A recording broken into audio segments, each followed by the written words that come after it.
The town of Barrow in Alaska is isolated in 80 miles of roadless wilderness. Once a year, they spend 30 days of winter in complete darkness known as the polar night.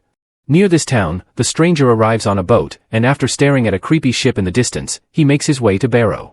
Outside Barrow, Sheriffs Eben and Billy find a pile of burnt phones buried in the snow, which doesn't look like a prank. They also take the chance to look at the last sunset they'll have for a month.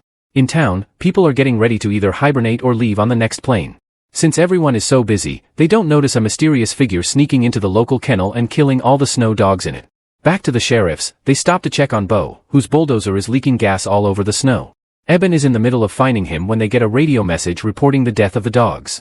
Meanwhile, Eben's ex-wife Stella finishes her job and takes her car to the airport. In the middle of the road she's suddenly hit by a bulldozer, destroying her car. Stella can't wait to be towed and calls Eben for help, but Eben uses the excuse of having to work to avoid her and sends Billy to pick her up instead. Billy drives Stella to the airport as fast as possible, but they still don't make it in time, so now Stella will have to stay a month in Barrow. Back to Eben, he looks at the dogs and finds a complete massacre, but the owner's ally and John can't think of anyone that could hate them this much. Afterward, Eben returns to the police station, where his grandmother Helen and his brother Jake work with him. They receive a message from the utilidor reporting some vandalism, so Eben goes to check it out. Carter and Wilson explain someone destroyed their helicopter, which is usually kept under lock and key. Meanwhile in the cell tower, Gus hears some strange noises outside and goes to check them out, only to notice the lights going out. A group of mysterious figures suddenly surround him, but before Gus can react, these people jump on him and kill him in order to feed. It turns out they're vampires. In the town's diner, the stranger tries to order a raw burger and something to drink, but the waitress explains they have a law that doesn't allow them to sell alcohol during the dark month. The stranger starts making a scene, but fortunately Eben and Stella arrive at the same time to stop him from getting violent and take him to the station cell. In the meantime, a group of pipeline workers is finishing for the day when suddenly, one of them gets dragged into the darkness. A few seconds pass before the worker's body falls on the snow, causing his friend to run away in panic. The third worker's frozen in fear, and the vampires take the chance to surround him. Back at the station, Eben tries to find out how the stranger sneaked into their town, but the man refuses to answer. Suddenly the internet goes out, and when Eben tries to call Gus, he discovers the phone lines are out too. At that moment the entire town also loses power and the stranger announces they are coming. Eben goes to the cell tower to find out what's going on and finds a trail of blood that he follows until he discovers Gus' head. Horrified, Eben rushes back to town and drives around to tell every citizen to stay inside. If they don't have a generator, then they should hide in the diner. In John's house, Ally is preparing dinner when suddenly a vampire breaks through the window and drags her out. John hears her screaming and goes to save her with his rifle, but when he gets close enough, the vampire scratches to keep him away. Unwilling to give up, John tries again and even manages to grab Ally's hand, but the vampire's stronger and takes her away. At the station, the stranger keeps talking about the end coming for everyone. Jake gets annoyed and throws a piece of his game at him, but this only makes the stranger happy because he can use it to pick the lock. Immediately Jake goes to retrieve the piece and the stranger uses the chance to attack him, but at that moment Eben arrives and shoots the stranger in the arm. Then he handcuffs the man to the cell door to interrogate him, but the stranger's only answers that they'll all die. Eben asks Helen and Jake to stay inside while he and Stella look for the criminal. After a few minutes of driving, Eben stops the car because he saw something, but when Stella checks with her binoculars, she gets scared and urges Eben to get back in the car. The pair tries to escape, but a vampire suddenly jumps on top of the car, and Eben shooting at it does absolutely nothing. Stella stops the car, and this does make the vampire fall, allowing them to return to town. When they get back, they see fires everywhere and hear gunshots. Helen contacts them through the radio to ask for help, so they hurry back to the station, but it's too late. Helen and Jake are gone, only having left a trail of blood behind. The stranger is still in the cell complaining because they didn't take him and asks Eben to help him end things. Eben truly considers killing him, but Stella stops him. Meanwhile the vampires gather in town to hear from their leader Marlow. He reminds them it's important to remove their victims' heads to prevent them from turning into vampires too. He also wishes they had come to this town sooner because the constant darkness is perfect for them. Then the vampires go on a killing rampage around town, feeding on anyone they can put their hands on without mercy. A horrified group of survivors gathers in the diner and all share the same experience. Their bullets did nothing. Eben and Stella arrive and are relieved to see Jake is okay, but unfortunately Helen didn't make it. The group discusses their options and Carter suggests hiding in the utilidor, but that's too risky because it's too far. A woman points out that her neighbor has an attic with a hidden pull-down ladder and the house was boarded up before the owner left. Eben asks Carter to guide the group to that house while he and Stella distract the vampires. The two of them drive around town to act as bait and the plan works. Soon a bunch of vampires grab their car and try to attack them through the windows. Eben manages to kill one of them by aiming at the head, but Marlow takes his gun and the car gets flipped over. The vampires immediately reach for Stella and Eben again, but at that moment, Bo shows up in his bulldozer and runs over the enemy. Eben and Stella rush to join him in the vehicle and they drive away rather fast until they make it to the house with the attic, which is incredibly well hidden as promised. Eben tells the group they'll sleep in shifts and ration their food. They have good chances of surviving because they're used to the polar night unlike their enemy. Meanwhile, Marlow and Iris visit the stranger at the station. They commend the man for doing his job perfectly and promise to turn him, but when Marlow hugs the stranger, he kills him instead. 6 days pass with the survivors managing to stay alive and well in the attic, although sometimes they have to deal with Wilson's father Isaac having dreams about his wife, who died years ago. One evening, they hear noises outside, and Stella looks out through a hole to discover the vampires are ransacking the neighboring houses. Some of the survivors want to leave before they're caught, and when Stella and Eben point out it's too risky, an argument ensues. Eben calms everyone down and reminds them their team before coming to terms with the fact the vampires are too close. They need to escape to gather supplies from the store and hide in the utilidor, but they'll need some cover, thus they agree to try when the next blizzard comes. On day 7, the group hears Kristen walk down the streets asking for help. Eben notices the vampires follow her by jumping on the roofs, meaning they're using her as bait. The survivors insist on helping her, so Eben comes out and discovers John is around too, hiding underneath a house. Kristen is his priority and Eben asks John to wait, but unfortunately this distraction means Eben doesn't make it in time and the vampires begin slashing at Kristen before jumping to feed. With the vampires distracted, Eben goes to save John, but as soon as he pulls him out he notices John is becoming a vampire too. Eben tries to talk to him but John goes rabid and attacks, pushing Eben against a swing set that catches him with its chains. Fortunately there's an axe nearby that Eben uses to defend himself, allowing him to kill John with a few precise strikes. Then Eben runs back into the house, where he collapses from an asthma attack. Outside, Marlow finds John's body and takes it as a clue of someone being around. Moments later, it's Stella's turn to be on guard, and Isaac takes advantage of her falling asleep to leave the basement.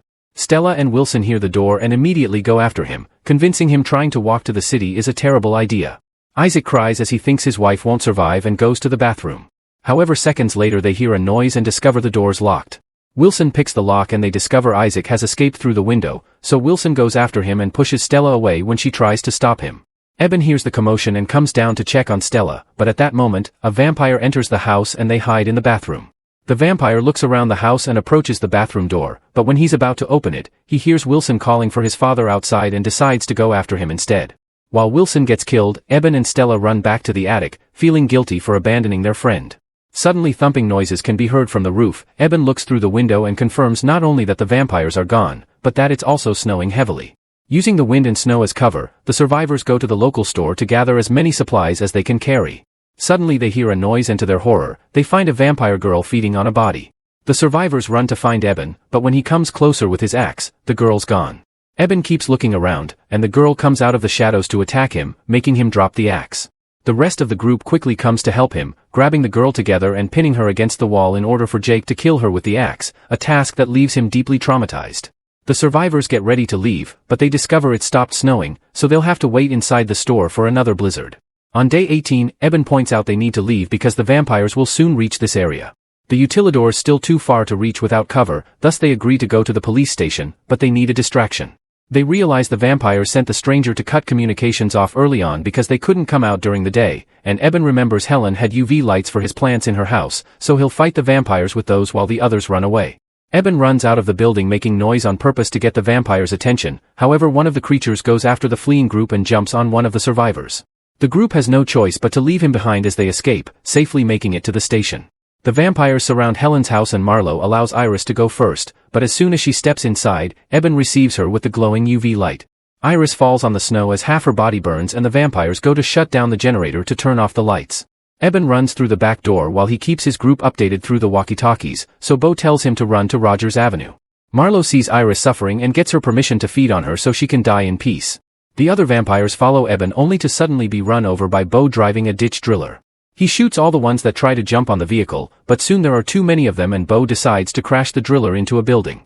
Then he leaves the vehicle with a box of explosives in hand, and since his rifle is jammed, he lights a flare and drops it in the box. Eben watches the explosion that takes down a bunch of vampires before running away in grief, however Bo is still alive. When he comes out of the building, Marlow calls him pathetic and kills him with his foot. Eben joins the others at the station, but their reunion is cut short when Carter reveals he was bitten by the girl in the store when they held her down. Carter lost his family in a car crash and has wanted to end things for a while but he never dared. Now he finally has a reason to ask for assistance.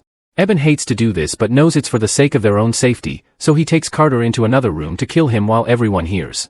On day 27, they notice a light coming from a neighboring house. Eben and Stella go to check and are shocked to find Billy next to the bodies of his family after he killed them to save them from the vampires. He wanted to end things for himself too, but the gun jammed. Eben scolds Billy for not having even tried to save his family before the three of them return to the station, only to find it empty. Since it started to snow again, the trio assumes the others went to the utilidor and begin heading there. When they hear some noises, they hide under a house and see Gale coming down the street. Stella rushes to grab her and bring her under the house right before a vampire appears, so Eben decides to distract him to give the others a chance to escape. However, instead of going with the girls, Billy runs in another direction in fear, getting another vampire's attention. Eben manages to run safely to the utilidor and reunites with the others, but he worries when he notices Stella and Gale haven't arrived yet. Meanwhile, Marlow gathers the vampires and reminds them humans shouldn't know they're real, meaning it's very important to find every single survivor and kill them all. Back at the utilidor, Billy arrives without knowing a vampire's following him. The beast bites Billy and the group quickly comes to help him when they hear the screams. This vampire's stronger and manages to overpower Eben, almost throwing him into the metal grinder. Billy jumps on the creature and pushes it into the grinder first, effectively killing him but also losing his arms in the process. To make matters worse, Billy is starting to turn, so Eben has no choice but to kill him too. On day 30, the survivors begin to celebrate that the sun will come out soon. Eben finally manages to contact Stella through the walkie-talkie, and she explains she and Gale are hiding under a car nearby. Eben checks through the window and sees they're surrounded by vampires, so he asks Stella to wait under the car until morning and they can see the sunrise together. However, the vampires are tired of waiting and use the oil that Bo's bulldozer leaked all over town to start a fire. If Stella and Gale stay under the car, they'll burn, but if they come out, they'll be killed. A desperate Eben realizes a human can't win this fight, so he uses a syringe to take some blood from Billy and injects it into his own body. As Eben begins to turn, the others wonder if they should kill him, but a crying Jake protects his brother. Eben says goodbye to Jake with a hug, then goes outside to challenge Marlow to a one-on-one fight.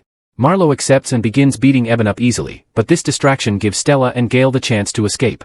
Eben's body continues to change while he's being pulverized, and when Marlow's about to deliver the final blow, Eben's eyes turn black. He uses his new full vampire strength to hit Marlow's head so hard that he instantly kills him. Having lost their leader, the other vampires run away, but Eben doesn't go after them because it's almost dawn.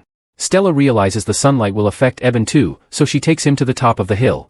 The couple shares one final kiss as the sun comes up and turns Eben into ashes in Stella's arms. Make sure to subscribe our channel Cinema-Fathom and turn on notifications so you can watch more videos like this. Thanks for watching.